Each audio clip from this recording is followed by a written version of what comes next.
ಎಲ್ರಿಗೂ ನಮಸ್ಕಾರ. ನಾನಿವತ್ತು ನಿಮಗೆ ಪಾಲಕ್ ಚಕ್ಲಿನ ಹೇಗೆ ಮಾಡ್ಕೊಳ್ಳೋದು ಅಂತ ರೆಸಿಪಿನ ಶೇರ್ ಮಾಡ್ಕೊಳ್ತಾ ಇದ್ದೀನಿ. ಮೊದಲಿಗೆ ಒಂದು ಮಿಕ್ಸಿ ಜಾರ್ಗೆ 1 ಕಟ್ಟಷ್ಟು ಪಾಲಕ್ ಸೊಪ್ಪನ್ನು ನೀಟಾಗಿ ಕ್ಲೀನ್ ಮಾಡಿ ಕಟ್ ಮಾಡಿ ಸೇರಿಸ್ಕೊಂಡಿದ್ದೀನಿ. ಹಾಗೆ ಇದ್ರ ಜೊತೆಗೆ ಒಂದು 4 ಹಸಿರು ಮೆಣಸಿನ್ಕಾಯಿನ ಸೇರಿಸ್ಕೊಂಡಿದ್ದೀನಿ. ಮೆಣಸಿನ್ಕಾಯಿ ಜಾಸ್ತಿ ಖಾರ ಇಲ್ಲ, ಹಾಗಾಗಿ ಜಾಸ್ತಿ ಸೇರಿಸ್ಕೊಂಡಿದ್ದೀನಿ. ನೀವು ನಿಮ್ಮ ಖಾರಕ್ಕೆ ಅನುಗುಣವಾಗಿ ಮೆಣಸಿನ್ಕಾಯಿನ ಸೇರಿಸ್ಕೊಂಡು ಸ್ವಲ್ಪ ಕೊತ್ತಂಬರಿ ಸೊಪ್ಪನ್ನು ಸೇರಿಸಿ ಚೆನ್ನಾಗಿ ಪೇಸ್ಟ್ ಮಾಡ್ಕೊಳ್ಳಿ. ಪೇಸ್ಟ್ ಮಾಡ್ಕೊಂಡಿದ್ದಾದಮೇಲೆ ಒಂದು ಕಡೆ ಎತ್ತಿಟ್ಕೊಂಡು ಒಂದು ಮಿಕ್ಸಿಂಗ್ ಬೌಲ್ಗೆ 2 ಕಪ್ಪಷ್ಟು ಅಕ್ಕಿ ಹಿಟ್ಟನ್ನು ಸೇರಿಸ್ಕೊಳ್ತಾ ಇದ್ದೀನಿ. ಹಾಗೆ ಇದ್ರ ಜೊತೆಗೆ ಒಂದು 1/4 ಕಪ್ಪಷ್ಟು ಹುರ್ಗಡ್ಲೆನ ಪೌಡರ್ ಮಾಡಿ ಸೇರಿಸ್ಕೊಳ್ತಾ ಇದ್ದೀನಿ.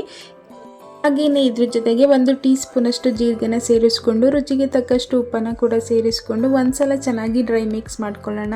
ಇದೆಲ್ಲ ಮಿಕ್ಸ್ ಮಾಡ್ಕೊಂಡಿದ್ದಾದಮೇಲೆ 2 ಟೇಬಲ್ ಸ್ಪೂನಷ್ಟು ಎಣ್ಣೆನ ಬಿಸಿ ಮಾಡಿ ಸೇರಿಸ್ಕೊಳ್ತಾ ಇದ್ದೀನಿ. ಇದನ್ನು ಅಷ್ಟೇ ಚೆನ್ನಾಗಿ ಒಂದ್ಸಲ ಮಿಕ್ಸ್ ಮಾಡ್ಕೊಳ್ಳೋಣ.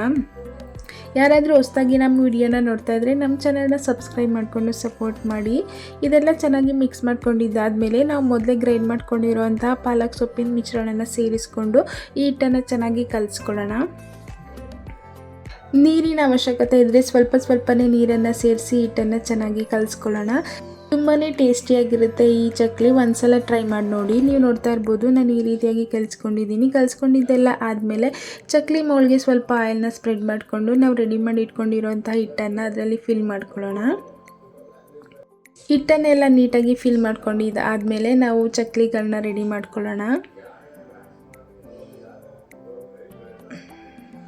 ತುಂಬಾ ಈಸಿಯಾಗಿ ಬರುತ್ತೆ, ಎಲ್ಲೂ ಬ್ರೇಕ್ ಆಗೋದಿಲ್ಲ. ನೀವು ನೋಡ್ತಾ ಇರ್ಬೋದು ಚಕ್ಲಿ ಎಷ್ಟು ಚೆನ್ನಾಗಿ ಬರ್ತಾ ಇದೆ ಅಂತ.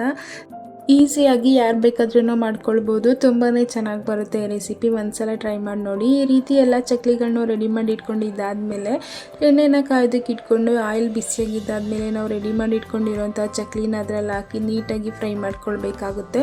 ಸ್ವಲ್ಪ ಕ್ರಿಸ್ಪಿ ಆಗೋವರೆಗೂ ಚೆನ್ನಾಗಿ ಫ್ರೈ ಮಾಡ್ಕೊಳ್ಳೋಣ. ಯಾವಾಗಲೂ ಚಕ್ಲಿ ಮಾಡ್ತಾ ಇರ್ತೀವಿ, ಡಿಫ್ರೆಂಟಾಗಿ ಈ ಥರ ಮಾಡಿ ನೋಡಿ ಒಂದ್ಸಲ.